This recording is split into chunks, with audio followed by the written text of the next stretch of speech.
आपके राष्ट्रीय संयोजक अरविंद केजरीवाल ने कहा कि देश के सामने पीएम को सच्चाई सामने रखनी चाहिए। उन्होंने पूछा कि क्या ये आर्थिक इमरजेंसी की आहट है। दिल्ली के पूर्व सीएम और आपके राष्ट्रीय संयोजक अरविंद केजरीवाल की प्रतिक्रिया सामने आई है। उन्होंने कहा कि प्रधानमंत्री को देश के सामने सच्चाई रखनी चाहिए कि देश की असली आर्थिक हालत क्या है।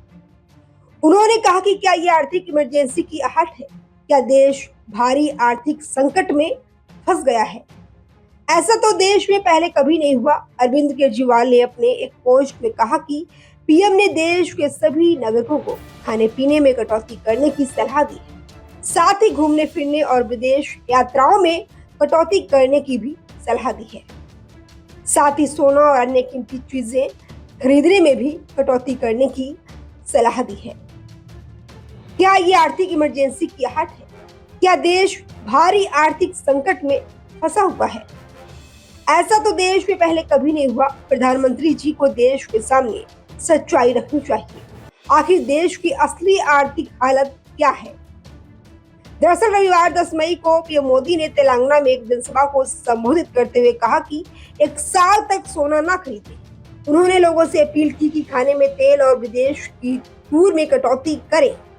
प्रधानमंत्री ने विदेश मुद्रा बचाने पर भी जोर दिया, वर्क फ्रॉम होम और कारपूलिंग की बात भी कही। उनके इस अपील के बाद राजनीतिक प्रतिक्रियाओं का सिलसिला जारी है। आपके राज्यसभा सांसद संजय सिंह ने कहा कि ये देशभक्त के नाम पर लाइन में लग जाओ, गैस महंगी हो गई है, अब पेट्रोल डीजल भी महंगा होगा। आप देशभक्त के नाम पर पेट्रोल डीजल गैस का इस्तेमाल ना करो, सोना ना खरीदो, खाने के तेल का भी इस्तेमाल ना करो। लेकिन मोदी जी अपनी रैलियों में लाखों लोगों को भर भर के लाएंगे, विदेश यात्राएं करेंगे, खूब तेल फूकेंगे। उनके लोग सोना तो क्या पूरे देश की संपत्तियां खरीद लेंगे। लेकिन आप टीचर बने रहिए। Bureau report, Delhi.